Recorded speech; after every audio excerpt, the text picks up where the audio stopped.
Le modèle de Glassell propose une analyse en 3 phases de l'escalade des conflits, permettant de comprendre comment un conflit s'intensifie et de déterminer les interventions les plus appropriées à chaque étape.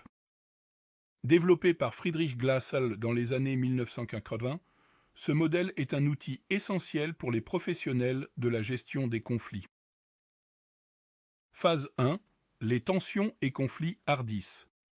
Dans cette première phase, les tensions sont superficielles et les parties tentent de rationaliser leurs actions et celles des autres.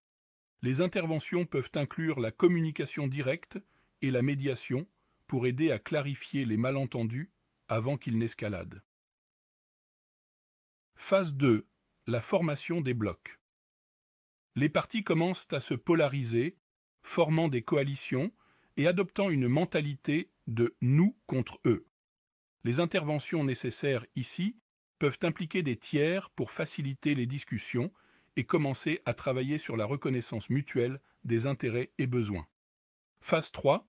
La confrontation directe et ouverte. Le conflit devient ouvert et peut inclure des comportements destructeurs. Les parties sont souvent moins disposées à revenir à la table des négociations. À ce stade, des interventions majeures sont nécessaires, souvent sous la forme de consultations ou de médiations intensives, pour empêcher une rupture totale. Interventions efficaces selon Glassell. Glassell suggère que plus tôt le conflit est traité, plus l'intervention est facile et efficace. Il met l'accent sur l'importance de l'escalade précoce, des approches proactives de résolution de conflits et des efforts continus de dialogue. Il met l'accent sur l'importance de l'escalade précoce, des approches proactives de résolution de conflits et des efforts continus de dialogue. Le modèle de Glassell nous aide à reconnaître les signes d'escalade d'un conflit et à choisir les meilleures stratégies pour intervenir efficacement à chaque étape.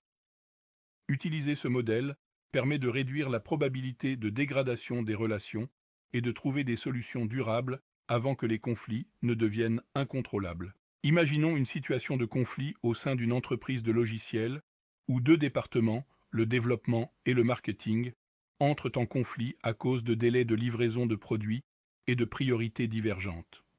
Voici comment le modèle de Glassell pourrait être appliqué pour comprendre et résoudre ce conflit. Le contexte. Le département de développement reproche au marketing de fixer des délais irréalistes pour de nouvelles fonctionnalités sans consultation préalable, tandis que le marketing se plaint que le développement ne respecte pas les échéances, compromettant ainsi les campagnes promotionnelles et les lancements de produits.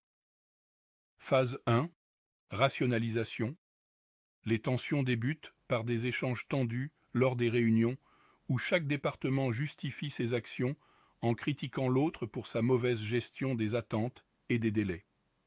Un facilitateur interne tente de clarifier les malentendus en organisant des séances de communication où chaque partie peut exprimer ses préoccupations sans interruption.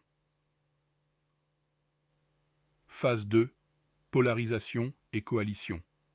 Les équipes commencent à se former des alliances internes, discutant entre elles des manquements de l'autre département et renforçant leur propre narrative sans chercher à comprendre l'autre partie.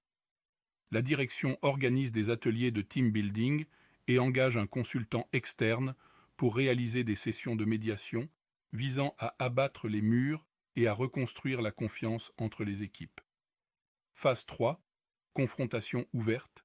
Les conflits s'aggravent, conduisant à des accusations ouvertes et des refus de coopération, impactant gravement la productivité et le moral de l'entreprise. L'entreprise décide d'appliquer des mesures plus structurées, telles que la révision des processus de travail interdépartementaux avec l'aide d'un médiateur professionnel et la mise en place d'un système d'arbitrage pour traiter les différends. En suivant les phases du modèle de Glassell, l'entreprise parvient à atténuer les tensions et à instaurer un mode de communication plus efficace entre les départements. Les sessions de médiation aidant à reconnaître et à valoriser les contributions mutuelles, les départements de développement et de marketing commencent à collaborer de manière plus harmonieuse, avec une compréhension accrue des défis et des objectifs de chacun. Ce scénario montre comment le modèle de Glassell peut être appliquée pour décomposer et traiter efficacement les différentes étapes de l'escalade d'un conflit, en aidant à instaurer des mesures préventives et correctives adaptées à chaque phase.